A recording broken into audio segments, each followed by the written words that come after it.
Okay, are we recording? We're still recording? Very good. I had an issue with that. I had to reboot after my last system start. Okay, we seem to be recording now though, so that's good. I just updated to OS system 77.1026. I was on 76.1026, and when I loaded back up to see if unknown sources were still there on the 76.1026, I had noticed that my update was ready for 77, so went with that.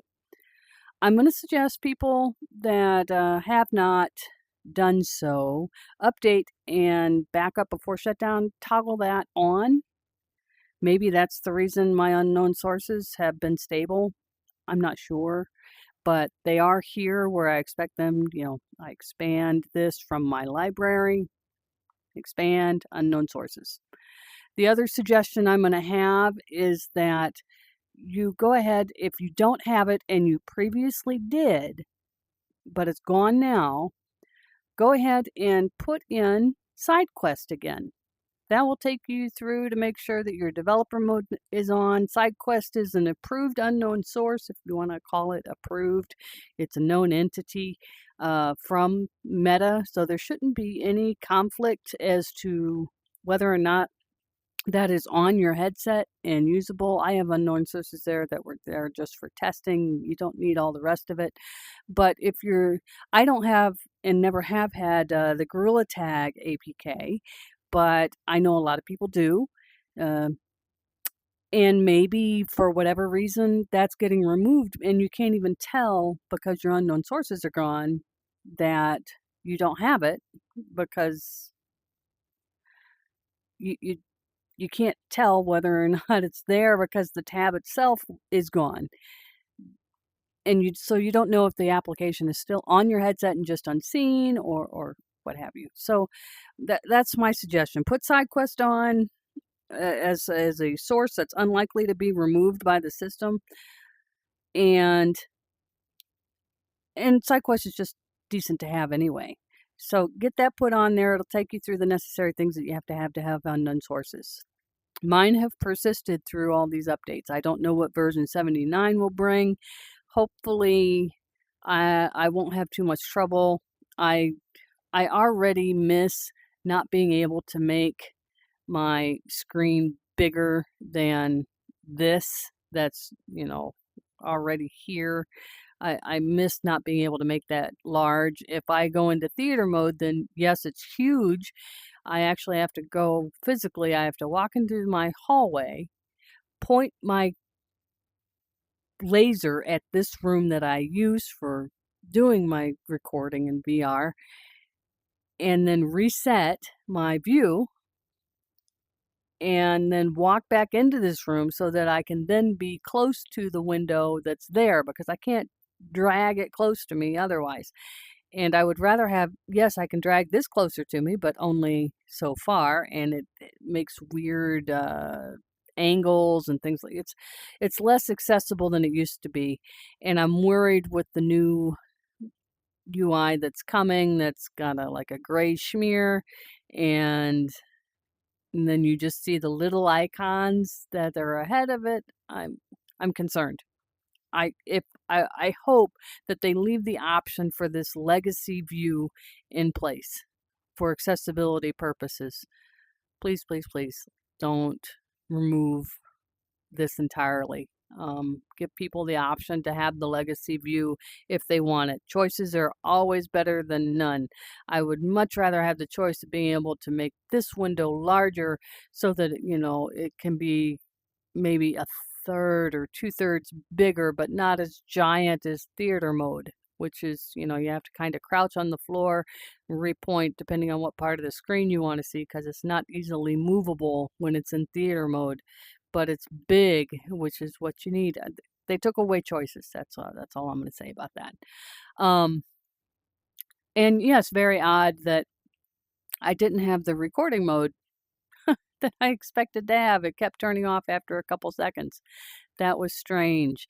And I have so many recordings I need to filter through and get rid of a bunch. So it's going to take a long time for this to load up so I can show you my 1 or 2 minute recordings. But anyway, yeah, that's my update on the unknown sources. I still have mine. I haven't lost them.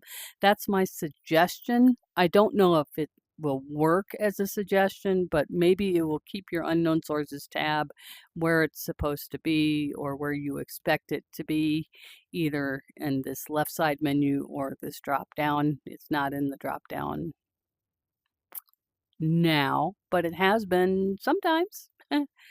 So mine has stayed consistently on the left. As to why somebody else's wouldn't be, generally the only reason unknown sources wouldn't show up is if you don't have anything that would be an unknown source. So again, my suggestion is to put SideQuest on your headset.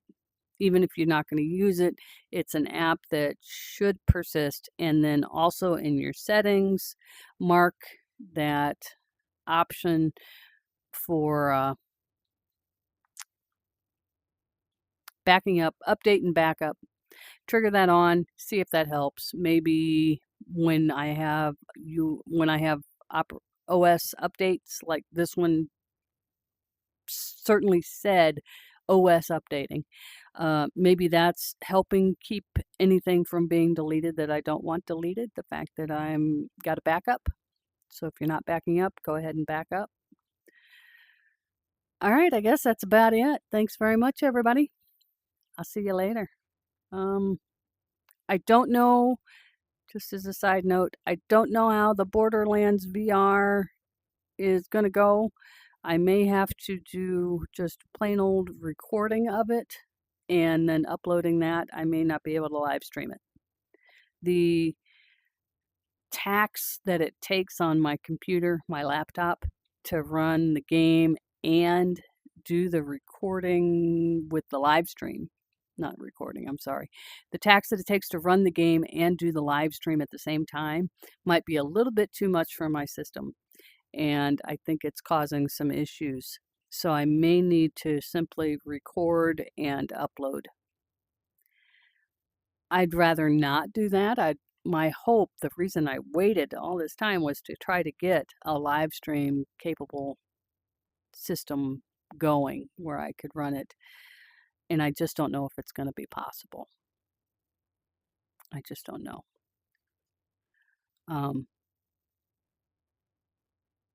We'll see.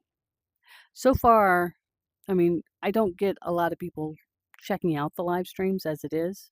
I'm not going to be live streaming to YouTube. I'm going to live stream to Twitch and Moonbeam.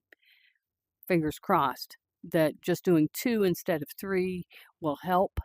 YouTube gets the VODs anyway. I transfer them over from Twitch to YouTube, and then that VOD will live, and I think it'll be easier to find if you're interested in that content. So that's why we haven't had any Salvador Borderlands updates. And the other thing, I may be doing 2 series. Well, one is more of a series. Borderlands 2 is more of a series. The other thing that I might do after June 18th, June 17th, is the WoW playthrough. Whether or not I do, well, not playthrough, because I mean, it's never ending, isn't it? I have gotten seriously back into WoW since I've managed to get controller support working better. But on June 17th, if you don't know, they are coming out with, gosh, look at how responsive these controllers are. That's awesome. I'm so glad they got the controllers working. They're coming out with a 1-button press for attacks, rotation, so DPS for WoW. And I have had a WoW subscription renewed now since 2024. And I wasn't able to do much with it at all. I had trouble getting the add-ons to work. It's right before right after I renewed for a year because that was the best possible value for the money because I knew I liked WoW and I thought that this was going to be a possible thing to do. They did the War Within, and I'm not super computer savvy. So add-ons are a little challenging for me, uh, both to read about because the print seems to be really, really small, um, and the instructions, a lot of a lot of them have assumptions that the user knows what they're doing, at least at a basic level, and I don't. So it's taken me a year to learn how to use all this stuff. And the War Within released right after I renewed my subscription for 12 months. So it broke all the add-ons. And so that had me step away for a little while those add-ons got fixed. And I recently, last month, got back onto WoW, and I've been leveling up my main character from 2009, a warrior, and I used the Warlords of Draenor to do it, as it's a very unpopular expansion. It has garrisons, or garrison for the character to build, and that gives me access to kind of an all-in-one station that's not crowded with a lot of people, which I found in the future might be helpful for that particular character. Whether or not I do another garrison, I don't know.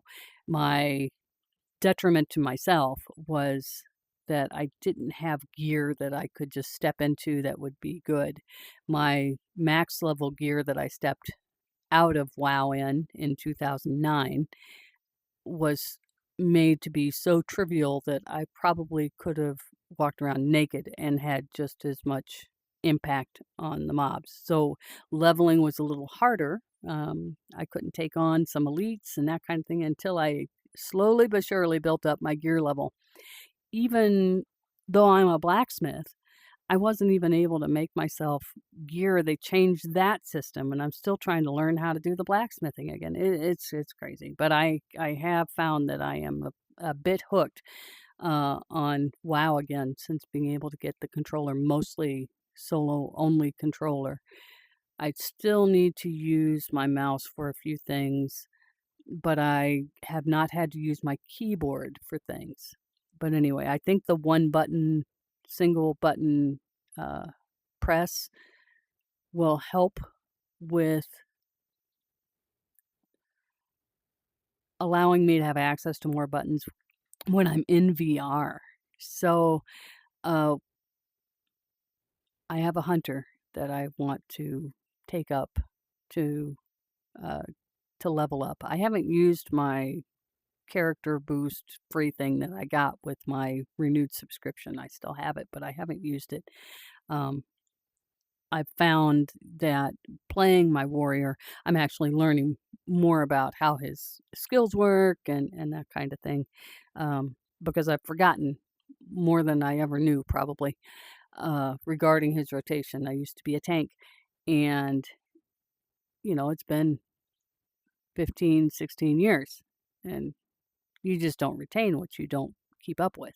So, and the fact that things have changed. Anyway, all of this to say that I may be seeing how WoW does in VR when the single button rotation comes in, and I will use it either with my hunter or my warlock, or we'll see. The warlock might actually be the way to go because there's our dots anyway, so it's not a constant. Um, the there's a slight delay between, to try to balance it a little bit. There's a slight delay, I'm told, in pressing the buttons as to how quickly you can cycle your hits. So applying a dot might be the way to go. You won't suffer the delay as badly, but the hunter could have the same thing. But I do like my warlock as well. One is alliance, one is horde. I'm generally a horde player, but my warlock is alliance. So anyway, all of that to say, I don't know for sure that that's what will happen, but I will be back on the Borderlands train and getting that done. I've just lost some of my momentum. With WoW, what I find myself doing is while I have moments of cooldown, especially with this garrison building, um, I go and do other things that I need to do in the house. So I feel like I'm been more productive uh, playing WoW than I have been. Sometimes it's hard to get motivated to do things, and if I have like a self-imposed deadline from a game of 30 minutes, then I tend to use that time a little bit more wisely than just turning on television. Um, some days are better than others, and I guess that's about it. I can't think of anything else. I hope this first half of this video, if you watched through the whole thing, then you were interested in more than just unknown sources. And for those of you that stuck around for the where's the channel going after this, I appreciate it. Um, Next week, Deuce and I accidentally tried to meet him on a Monday instead of a Tuesday, and then Tuesday he wasn't available. So we'll get back with the Tuesday pool at 5 o'clock Pacific and get that back up. If it's not live, it will be a VOD. And I suppose that's it. Thanks very much, everybody. Bye bye.